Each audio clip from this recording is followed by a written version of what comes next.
Indiana football makes history by beating Michigan this weekend.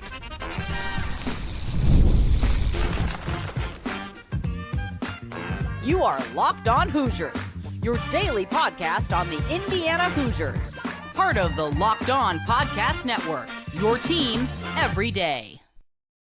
Welcome in. It is the Locked On Hoosiers podcast. I'm your man, Jacob Goins. I appreciate you being here, making this your first listen or your first watch every single day. We are part of the Locked On Podcast Network, which is your team every day. Welcome into this special reaction episode on a Sunday afternoon for you. Indiana basketball pulls away late against Eastern Illinois, plus craziness around college football in the top 10. And the lead story is your Indiana Hoosiers and Curt Cignetti are 10-0 for the first time in program history. They take down Michigan 20-15. It wasn't pretty, but they got it done. Breaking all that down for you here on the show today. Final score 20-15 late Saturday afternoon into the evening hours. The time changes got all the things out of whack, right? Because you ended up playing this game under the lights. And man, what an awesome atmosphere that it was at Memorial Stadium. I know the football was not pretty. We're going to get into that, but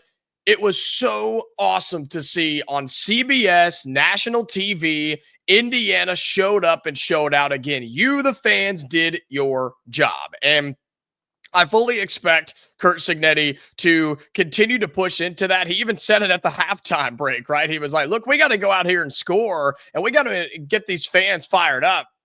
It was halftime or sometime in the first half. I can't quite remember, but he embraced the fact that you needed to be a part of it. And look, let's be honest. In a game like this, where it was low scoring, ugly football, lots of punts, couple of turnovers, like it just is a hard game to get into as a fan. But what's not hard to get into is when the Hoosiers win again. They beat Michigan 20-15, and for the first time in program history, 10-0. One of just a couple, and I mean a couple, teams that are undefeated in college football. Us and Oregon. That's right. We have more results to talk about from college football later in the program, but let me just start by saying this. This was a good thing for Indiana football to have a game like this. I was nervous. I was worried. I was scared. I'm not going to lie, especially when Michigan scores that touchdown and they go for two. I'm thinking, oh boy, here we go. And Indiana showed that they could close out a football game. I'll get to that in just a second as I almost knocked my microphone over. But Indiana needed a game like this because all the other games leading up to this one, you know the stat, we had not won a game by less than 14 points this season. We had beaten everybody by 2+ touchdowns. And while that's great, while that's awesome, right, that's not reality for the entire season. And that's not reality when you go up against teams like Michigan or Ohio State or Oregon if you catch them in the Big Ten championship game, right? You have to understand you are going to play some close games as the season goes on. And so did I love the fact that we were in a 4-quarter battle with Michigan? No, not necessarily. I didn't think it was going to be a 4-quarter battle with Michigan either, but credit to the Wolverines, man. They showed up and really took Indiana out of rhythm, took them out of their game, and made them very, very uncomfortable. We had no idea what to do. Our offense stalled out several times. Our defense played lights out again, and Michigan deserves a ton of credit for what they did in this football game. And look, I'll be honest, and I think it was pretty clear to see, that's the toughest defense we've gone up against all season long, by far, not even close. And I think it shows in some of the stats, right? Look at Curtis Rourke, 17 of 28, 206 yards, had 2 really nice touchdown passes, but he also had an interception, and he got sacked a lot. Right, our offensive line had a really tough day. I know we had to make some movement with the injury to Evans. First time we've had to change the offensive line all season long. So there's no doubt that that played a factor into Indiana's offensive struggles, but you still found a way to overcome, and you found a way to get points when you had to have them. And yeah, I'm talking about a field goal in the fourth quarter. That's all you scored in the second half. You were scoreless in the third, and you got a field goal late in the fourth to ice the game.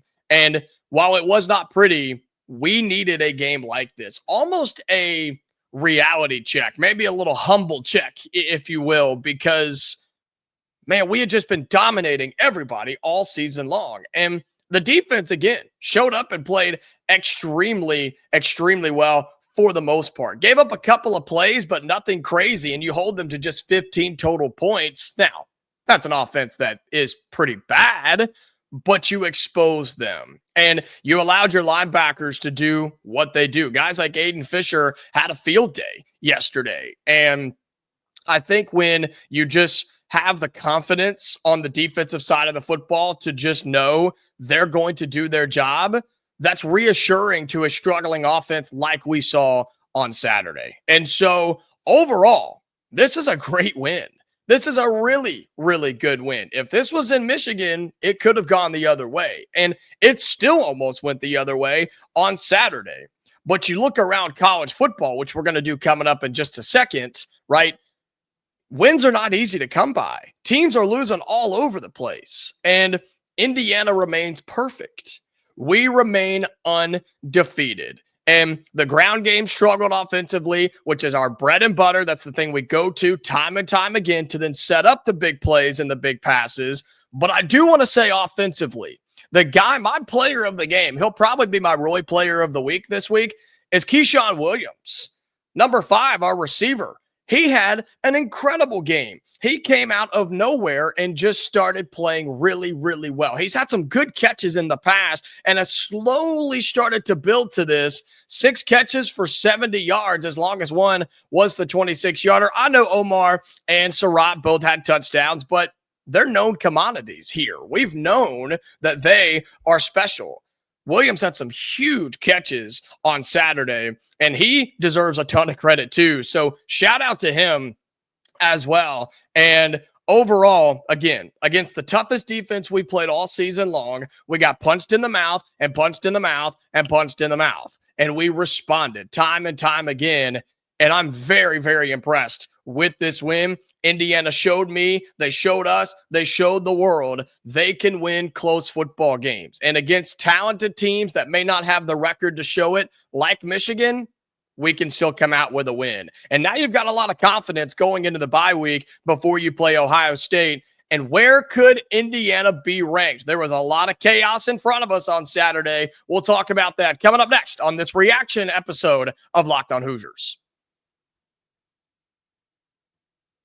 Today's episode of Locked On Hoosiers, this bonus episode is brought to you by FanDuel. Get ready to tackle the NFL action with FanDuel, America's #1 sports book, because right now, new customers can bet $5 and get $150 in bonus bets if you win. The FanDuel Sportsbook app gives you everything you need to place live bets on the NFL all in one place. That's what I use. You go there, you can check everything you need, you can get your bets in an instant. So when you get a hunch in the middle of the game, you can check out the latest stats, view play-by-play, and so much more on the same page where you place your bets. Just visit FanDuel.com to join today. You'll get started with $150 in bonus bets if you win your first $5 bet. That's FanDuel.com. Never waste a hunch and make every moment more with FanDuel, an official sportsbook partner of the NFL. Welcome back into Locked On Hoosiers. Appreciate you being here again, making this your go-to spot for all things Indiana athletics. We are a daily Monday through Friday podcast, so a little bonus episode for you on a Sunday afternoon. Indiana football defeats Michigan 20-15, and you look at what happened around us, right? You look at what happened in college football this weekend. It continues to be crazy. It continues to be wacky. It continues to just be drunk, really, because teams are dropping like crazy. And we had teams ahead of us. Remember late last week for all my everydayers, how we talked about could Indiana become a top 5 team with a win over Michigan? And some people said that was crazy. Some people said, well, a win over Michigan isn't all that impressive. That's not going to boost your resume. What is that going to do for you in the long term? Well, how about just a win? It doesn't matter who it's over. A win is worth so much right now because, right, look at what happened ahead of us. Number 3, Georgia gone. Number 4, Miami, lost, right? You had teams ahead of us that struggled to get wins. Now, Tennessee was able to sneak by and get a win. Penn State was able to get a win over Washington. Texas pulled away from Florida, and Ohio State wins and Oregon wins.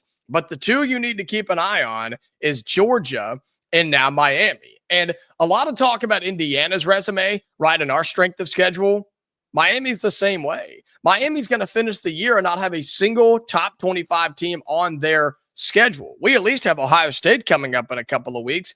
They're not going to have anybody, and they fall to Georgia Tech 28-23, right? Their luck ran out. And you start looking at the college football playoff rankings from last week, right? Texas was, let's see if I can get the college football playoff rankings. There we go. You had Georgia at 3 and Miami at 4. Those teams will now drop. And unless Miami goes on to win the ACC, they could see their playoff hopes really, really drop. And I don't know if they'd be completely left out, but they're definitely going to have to go and win the conference if they want to have something to say about it. And Georgia, coming out of a wacky SEC, because you've got Georgia, Texas, Tennessee, Bama still in there, Texas A&M. Like, you've got all sorts of crazy teams in the SEC. But regardless, Indiana is going to move up. Indiana will move up in the college football playoff rankings. And look, I think we're better than Tennessee. I think we're better than Penn State. I think we're better. I don't know if we're better than Texas, but I think we're better than some of the teams in front of us. And some of the teams behind us won too. You got to remember that, right? BYU gets a big win. Notre Dame gets a win. Bama gets a win. Like, all these teams around us got the win except Georgia and Miami. So the question now becomes, are we a top 5 team? Will we be a top 5 team as a 10-0 team in the Big Ten with Ohio State coming up this next weekend after the bye week? My prediction is that we will not be. My prediction is Oregon 1, Ohio State 2. They'll move Texas up to 3. They'll put Penn State 4. They'll put Tennessee at 5. And they'll put Indiana at 6. That's going to be my guess. My guess is they move Georgia and Miami down. They move everybody up. And so we'll be just on the outside looking in of the top 5. But as I told you on Friday, as we kind of ask ourselves what's next for Indiana, right? What does this hold for us? Well, it's still simple. The path to the playoff here is very simple for us. Win and you're in. That's all you got to do. Win your games. And it's crazy to say this, but we're just down to 2. We're down to 2 games on the year. Ohio State after the bye week and Purdue at the end of the season, which Purdue's not scaring anybody. Did you watch them play again this weekend? It's bad, okay? Ohio State, you put everything into this game. And to kind of loop all this together, you play a tough game against Michigan, one where you were exposed and they showed how to beat you. And the fact that you are not this unbeatable, just godlike program and team right now. You do still have flaws, and we do. But it could not have come at a better time for Curt Cignetti and the coaching staff that he has. You're going into a bye week and saying, okay, that we didn't do this right, this right, this right, this right, this right? You have an entire list of things that you can work on between now and when you go up to Columbus on the 23rd. And that's so exciting to me because I just know how good this coaching staff is. I know how good Curt Cignetti is. And they are going to make this team so much better based off of what they saw. And it's wild to think because all season long, even in all of these big blowout wins, the team has gotten better. Like, they've worked on things and they've had better, I guess, steps in the right direction, if you will, even after big blowout wins. So now, doesn't it get you excited to see what we're going to do after a close win, after a game where a team came in and, again, they punched you in the mouth and they kind of threw you off rhythm a little bit? They have so much to work on. It's really the Nick Saban type of mindset where you learn more in a close win or a loss than you do in a blowout win or a blowout loss. Like, that's what you get to work on now as you get ready for Ohio State. And if you're Indiana, it's simple. You put everything you've got into the Ohio State game. Nothing else matters. This is your season now. You've done your job up to this point. You're 10-0, undefeated. You're breaking records. You've got the best team in the history of Indiana football. But none of that matters now. Ohio State is what you focus on. You get an extra week to prepare for them. Yeah, that's a big, big deal because you don't win this game and you're not guaranteed to make the playoff. You're not guaranteed really anything if you're Indiana because we don't know. We don't know how they're going to treat us. We don't know how they're going to handle us. We don't know what the college football playoff would do with a one-loss Indiana team if their only loss was to a top 3 team in the Ohio State Buckeyes. We don't know what that looks like yet. So just take that part of the equation out of it and take out all doubt, and you go and you win the game. Indiana's got Ohio State and Purdue left. You kind of look around Ohio State in terms of what the Big Ten looks like right now, right? Ohio State, they get that win over Purdue, whatever. They also go to Northwestern this coming Saturday, which, I mean, they don't get the bye, but basically, you could call it one. I mean, I don't think there's going to be any concern with Ohio State going to get the win at Northwestern, and then they play Indiana. Let me pull up the Big Ten standings while we're talking about this right now, and you look around this conference. It's obvious on what's happening at the top, right? Indiana, we still technically sit at the top right there with Oregon. It's us two at the top of the Big Ten standings, and we don't play each other in the regular season. Of course, Oregon and Ohio State already have. Oregon has that win by a point, right? So that will be that tiebreaker. Ohio State has already taken down Penn State, who sits in the 4 spot, and nobody else is really relevant in terms of the Big Ten standings. And so if you're looking at a team like Penn State, they already lost their Super Bowl, as they always do. They can't ever beat Ohio State. And they don't really have anything else to play for. They have Purdue, Minnesota, and Maryland. Now, their argument is, okay, our only loss would be to Ohio State. We still deserve to be a playoff team. That's kind of where Indiana would be if we lose to the Buckeyes, right? So we don't want to be in that category with Penn State. I don't want to be there. I'd rather just win the game in general. But if Indiana wins against Ohio State and you take care of Purdue, we represent in the Big Ten championship game. And we're most likely going to play Oregon, who has on their final schedule at Wisconsin, which isn't easy. And then they have Washington, who has just kind of gone backwards at this point. So again, I lay it all out. It's very simple, Hoosiers fans. It's very, very simple. You win and you're in. And the playoff is not supposed to take conference championship results into account, right? I hope they don't do that. I hope that if Indiana were to get to the Big Ten championship and possibly lose to Oregon, that it would not hurt us in terms of making it to the college football playoff. Now, they do use the conference game result because of the automatic bids, right, into the playoff.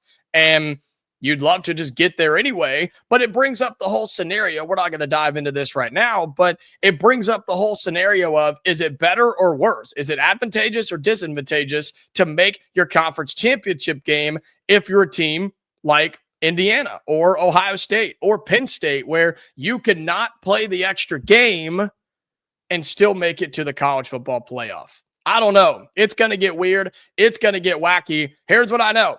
Indiana is 10-0 for the first time. We beat Michigan 20-15, something that does not happen very often, and everything goes in to Ohio State coming up in just a couple of weeks. Well, coming up in our final segment on this reaction bonus episode of Locked On Hoosiers, Indiana basketball played this weekend as well, just wrapped up against Eastern Illinois. We'll talk about how the Hoosiers sloppy first half start and pulled away in the second. We'll tell you how they did it. Coming up next on Locked On Hoosiers. Today's bonus episode of Locked On Hoosiers is brought to you by Game Time. It is my go-to ticketing app for all things ticketing, sports, music, theater, comedy, you name it, they got it. And Game Time, I'm telling you, I've deleted all the other apps. I don't do them anywhere else. Game Time is always the best place to buy your tickets. They've got a new feature right now called Game Time Picks, and it actually makes getting tickets to see your favorite teams play live even easier. Game Time Picks filters out the fluff to show you only the incredible deals on great seats, so you don't have to waste time searching through thousands of tickets. Between their all-in pricing, which if you toggle this feature, they'll show you your price up front, no surprise fees. You'll see the exact price that you're going to pay at checkout. You can see views from your seat with their panoramic views from any venue in the country and their game time ticket coverage. Your purchase is covered with the most flexible customer service policy in the ticketing industry. So take the guesswork out of buying tickets with Game Time Picks. Download the Game Time app, create an account, and use the code LOCKEDONCOLLEGE for $20 off your first purchase. Terms apply. Again, create an account and redeem the code LOCKEDONCOLLEGE for $20 off. Download Game Time today. What time is it? It's game time. Final segment here on this reaction episode of Locked On Hoosiers. Thank you all so much for being here. If you're new around here, if you just kind of discovered us, whether you're on audio or you're on video, be sure that you follow us or subscribe to us and turn on your notifications on the audio platform that you're currently listening on. And for those of you watching on YouTube, you can like this video. Give me your thoughts down below. Indiana football 10-0, Indiana basketball now 2-0. We're about to talk about that in just a second. And then subscribe to the channel on YouTube. So thank you so much. And to all my everydayers who have found us on the weekend, I appreciate you being here as well. Well, while football got a big win over the weekend, Indiana basketball gets themselves a win as well. Kind of like football, right? Wasn't pretty at first, but you pull out the win in the end. Indiana basketball pulled away a little bit more than Indiana football did. Final score 90-55. Indiana, the men take down Eastern Illinois, the Panthers of Eastern Illinois, who had a lead at the half. 37-36 was the score in quite possibly the worst half of basketball I've seen Indiana play in a long time. And that's pretty impressive because we watched a lot of that last year. And speaking of last year, that's what the first half looked like today. It looked like the team of old. It looked like the tendencies of old. It looked like the Mike Woodson of old. I mean, it was just so ugly, right? Just no rhythm offensively, no movement of the basketball, just kind of stagnant in the half court, refusing to run. Defense was giving up easy buckets in the lane and just super low energy on a Sunday, I guess, afternoon, you call it, right? A 12 p.m. start there in Bloomington. And so I get it. It's sometimes hard to get up for these types of games, but man, you can't afford these types of starts. You can't afford to let an Eastern Illinois team outplay you, out-energy you, out-hustle you, because you play South Carolina coming up soon. They'll beat you if you do that. When you go play teams like Louisville, I know they lost to Tennessee, but they didn't look half bad over the weekend. They will beat you if you let them out-hustle you and outplay you. That's unacceptable to me. Now, second half looked a ton better, looked a lot better, looked like a top 20 team in college basketball. And for any casual fan that didn't go watch this game on a Sunday afternoon on Big Ten Plus, right? You look at the final score, 90-55. All right, cool. Indiana did their job. Indiana rolls. No sweat here. Let's keep scrolling. But man, you dive into it a little bit. That first half just was not acceptable for me. So we really won't even talk about it because I pretty much just complained about everything I had to complain about because Indiana changed everything in the second half. Everything. Changed it all and ended up beating Eastern Illinois 90-55. And I'll tell you how they did it. They decided to play with energy. They played defense. They forced turnovers. And then the thing I've been preaching all offseason, they finally did it. They did it a little bit in the opener. It's the thing they wouldn't do a year ago, and I think this team has the chance to do it a lot this year. They got out and ran. They ran all over the Panthers in the second half. Forced a turnover, boom, running. Made basket, boom, they're running. Missed basket, boom, they are running. And you saw what it led to. It led to Luke Goody threes. It led to alley-oops to Ballo and Tucker and Renew and everybody that could get their hands on the basketball. You had the little touch pass by Galloway on transition off the Goody pass. Like those are the things that make winning basketball teams, right? That's how you beat teams like this. And when you get in that rhythm and you get in that comfortability, that's how you can beat some really good teams. I'm not going to call those gimme points, but those are effort points. Those are, hey, I'm faster than you. I have more energy than you. And I'm just going to beat you down the floor and I'm going to score because of it. And Indiana, I would say of the 54 points that they scored in that second half, I would say 30 of them were in that sort of range. I don't know how many fast break points we technically had, but I think 30 of those were because we decided to push with pace and actually play up tempo a little bit. And it's crazy what happens when this team decides to do that, whether it's with Rice and Carlisle. Even Galloway, who, as he did a year ago, has started to do that this year.